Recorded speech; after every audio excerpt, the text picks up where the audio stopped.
ಶ್ರೀ ಗುರುಭ್ಯೋ ನಮಃ. ಆದಿತ್ಯಾದಿ ನವಗ್ರಹ ದೇವತಾಭ್ಯೋ ನಮಃ.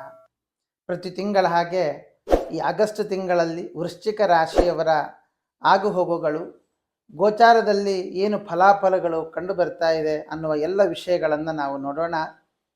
ಈ ವೃಶ್ಚಿಕ ರಾಶಿಗೆ ಆಗಸ್ಟ್ ತಿಂಗಳಲ್ಲಿ ಗುರುಬಲ ಇಲ್ಲದ ಕಾರಣ ಅಂದುಕೊಂಡ ಕೆಲಸಗಳೆಲ್ಲ ವ್ಯತ್ಯಾಸ ಆಗುವಂತಹದ್ದು, ಅಂದುಕೊಂಡ ಹಾಗೆ ಆಗದೇ ಇರುವುದರಿಂದಾಗಿ ಮಾನಸಿಕವಾಗಿರ್ತಕ್ಕಂತಹ ಸಮಸ್ಯೆಗಳು ಉಲ್ಬಣ ಆಗುವಂತಹದ್ದು, ಹಣಕಾಸಿನ ವಿಷಯದಲ್ಲಿ ಸ್ವಲ್ಪ ಏರುಪೇರಾಗುವಂತಹ ಸಾಧ್ಯತೆಗಳಿದ್ದಾವೆ.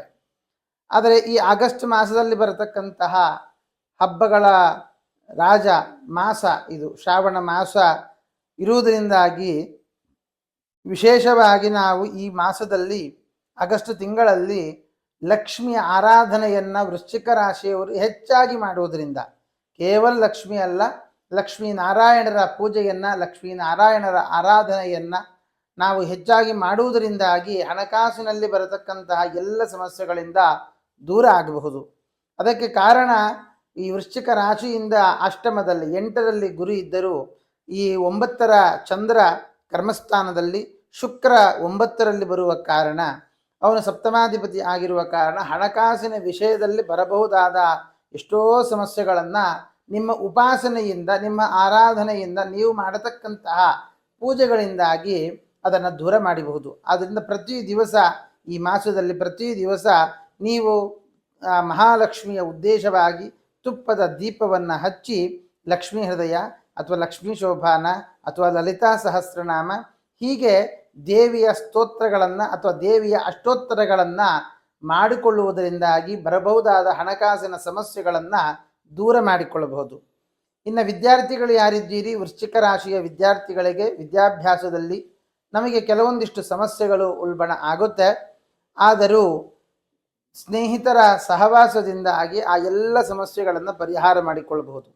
ಆದರೆ ನಿಮ್ಮ ಒಂದು ಓವರ್ ಕಾನ್ಫಿಡೆನ್ಸು ಅಥವಾ ನನಗೆಲ್ಲ ಗೊತ್ತು, ನಾನೇ ಸರಿ ಮಾಡಿಕೊಳ್ಳಬಲ್ಲೆ ಅನ್ನುವಂತಹ ಯೋಚನೆ ನಿಮ್ಮನ್ನು ಕೆಡಿಸಿಬಿಡುತ್ತೆ. ಅದನ್ನು ಯಾವುದೇ ಕಾರಣಕ್ಕೂ ಆ ರೀತಿಯ ಯೋಚನೆಯನ್ನು ಮಾಡದೆ, ನಮಗಿಂತ ಬಲ್ಲವರು ಅನೇಕರಿದ್ದಾರೆ, ಅದರಲ್ಲಿ ನಾವು ಒಬ್ಬರು ಅನ್ನುವ ನಿಟ್ಟಿನಲ್ಲಿ ನಿಮ್ಮ ವಿದ್ಯಾಭ್ಯಾಸ ಮುಂದುವರಿಸಿ ಒಳ್ಳೆಯದಾಗುತ್ತೆ. ಇನ್ನು ಈ 3ನೇ ಮನೆಯ ಶನಿ ಪಂಚಮದಲ್ಲಿ ಹೋದ ಕಾರಣ ಅಣ್ಣ ತಮ್ಮಂದಿರ ಮಧ್ಯದಲ್ಲಿ ಒಳ್ಳೆಯ ಸಹಬಾಳ್ವಿಕೆ, ಸಹವಾಸದಿಂದಾಗಿ, ಸಹಯೋಗದಿಂದಾಗಿ ಅನೇಕ ಫಲಗಳನ್ನು ಕಾಣಬಹುದಾಗಿದೆ. 4ರಲ್ಲಿ ರಾಹುವಿನ ಯೋಗ, ತಾಯಿಯ ಆರೋಗ್ಯದಲ್ಲಿ ಏರುಪೇರಾಗುವಂತಹದ್ದು ಅಥವಾ ಕೋರ್ಟ್ ಕಚೇರಿ ಇತ್ಯಾದಿ ವಿಷಯದಲ್ಲಿ ಪತ್ರಗಳು ವ್ಯತ್ಯಾಸ ಆಗುವಂತಹದ್ದು, ಅದರಿಂದಾಗಿ ಕೆಲವು ಸಮಸ್ಯೆಗಳು ಉಲ್ಬಣ ಆಗುತ್ತೆ. ಇನ್ನು ಸಂತಾನಾಕಾಂಕ್ಷಿಗಳು ಅಥವಾ ಸಂತಾನ ಇದ್ದಂತಹವರಿಗೆ ಮಕ್ಕಳ ವಿಷಯಕವಾಗಿ, ಅದು ಆರೋಗ್ಯದ ವಿಷಯ ಆಗಬಹುದು, ವಿದ್ಯಾಭ್ಯಾಸದ ವಿಷಯ ಆಗಬಹುದು, ಅದರಲ್ಲಿ ಕೆಲವು ಸಮಸ್ಯೆಗಳನ್ನು ಎದುರಿಸಬೇಕಾಗತ್ತೆ. ಅಂತಹವರು ಪ್ರತಿ ಶನಿವಾರ, ಶ್ರಾವಣ ಶನಿವಾರಗಳು ಶ್ರೀನಿವಾಸನ ದರ್ಶನ, ಹನುಮಂತ ದೇವರಿಗೆ ವಿಶೇಷವಾದಂತಹ ಪೂಜೆಯನ್ನು ಸಲ್ಲಿಸುವುದರಿಂದಾಗಿ ಅನೇಕ ಫಲಗಳನ್ನು ತಾವು ಕಾಣಬಹುದಾಗಿದೆ. ಅಷ್ಟೇ ಅಲ್ಲದೇನೆ ನಿಮ್ಮ ಆರೋಗ್ಯದಲ್ಲಿಯೂ ಏರುಪೇರಾಗುವಂತಹದ್ದು, ಅದು ರಕ್ತದ ಒತ್ತಡಗಳಾಗಬಹುದು ಅಥವಾ ಪ್ರೆಷರ್ ಆಗಬಹುದು ಅಥವಾ ಕೆಲವೊಂದಿಷ್ಟು ಸಮಸ್ಯೆಗಳಿಗೆ ನೀವೇ ಕೈಯಾರೆ ತಂದುಕೊಳ್ಳುವ ಸಾಧ್ಯತೆಯೂ ಇದೆ. ಸಹಾಯ ಮಾಡುವುದಕ್ಕೆ ಅಂತ ಹೋಗಿ ಮಧ್ಯದಲ್ಲಿ ಸಿಕ್ಕಿ ಹಾಕಿಕೊಳ್ಳುವ ಸಾಧ್ಯತೆ ಇದೆ. ಅದನ್ನು ಸಹಾಯ ಮಾಡುವಾಗ ಅದಕ್ಕೆ ನಾವೆಷ್ಟು ಅನುಕೂಲವಾಗಿದ್ದೇವೆ, ಎಷ್ಟರ ಮಟ್ಟಿಗೆ ನಾವು ಇದರಲ್ಲಿ ಮುಂದುವರಿಯಬಹುದು ಇತ್ಯಾದಿಗಳ ವಿಷಯದಲ್ಲಿ ತಾವು ಯೋಚನೆಯನ್ನು ಮಾಡಿ ಮುಂದುವರಿಯುವಂತಹದ್ದು ಒಳ್ಳೆಯದು. ಇನ್ನು ವಿವಾಹಾರ್ಥಿಗಳಿಗಾಗುವಾಗ ವಿವಾಹದ ವಿಷಯದಲ್ಲಿ ಸ್ವಲ್ಪ ತಡ ಆಗುವಂತಹ ಸಾಧ್ಯತೆ ಇದೆ.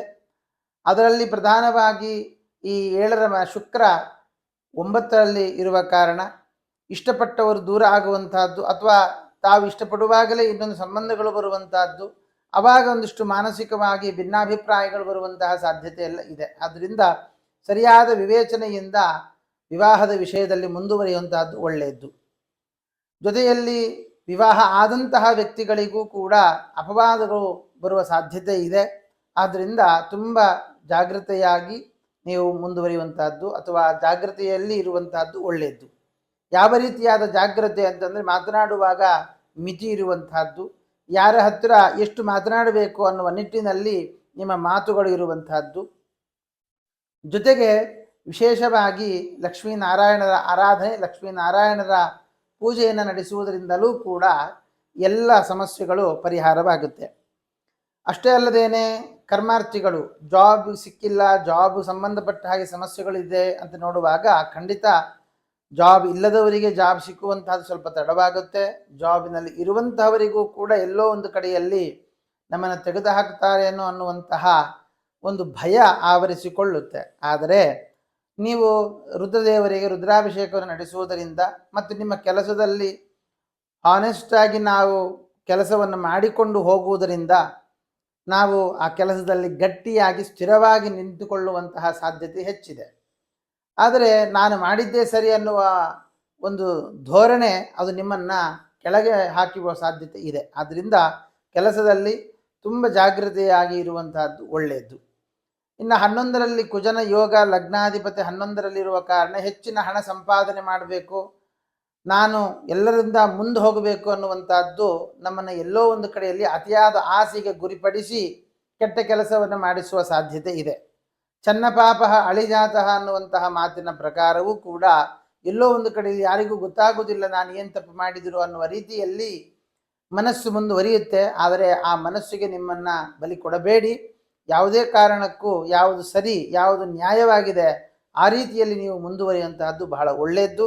ಅದರಿಂದಾಗಿ ಅನೇಕ ಫಲಗಳನ್ನು ತಾವು ಪಡೆಯಬಹುದಾಗಿದೆ. ಇನ್ನು ಆರೋಗ್ಯದ ವಿಷಯಕವಾಗಿ ನಾನು ಹಾಗೆ ತಿಳಿಸಿದ ಹಾಗೆ ಎಲ್ಲೋ ಒಂದು ಕಡೆಯಲ್ಲಿ ಗಾಡಿಯಿಂದ ಬಿದ್ದು ಗಾಯ ಮಾಡಿಕೊಳ್ಳುವಂತಹದ್ದು ಅಥವಾ ಈ ರಕ್ತಕ್ಕೆ ಸಂಬಂಧಪಟ್ಟಿರ್ತಕ್ಕಂಥ ಸಮಸ್ಯೆಗಳು ಉಲ್ಬಣ ಆಗಬಹುದು. ಆ ರೀತಿಯಲ್ಲಿ ಇದ್ದಾಗ ವೈದ್ಯರನ್ನು ಸಂಪರ್ಕ ಮಾಡಿಕೊಂಡು ತಪಾಸಣೆ ನಡೆಸುವಂತಹದ್ದು ಬಹಳ ಒಳ್ಳೆಯದು.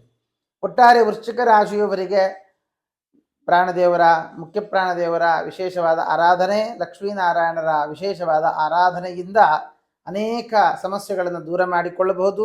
ಅದರ ಜೊತೆಗೆ ಬರತಕ್ಕಂತಹ ಗಣಪತಿಯ ಹಬ್ಬದ ದಿವಸ ಒಂದು ಬ್ರಹ್ಮಚಾರಿಗೆ 21 ಕಡುಬನ್ನು ದಾನ ಮಾಡುವುದರಿಂದಾಗಿ ಅನೇಕ ಲಾಭವನ್ನು ಪಡೆದುಕೊಳ್ಳಬಹುದಾಗಿದೆ. ಶ್ರೀಕೃಷ್ಣಾರ್ಪಣಮಸ್ತು.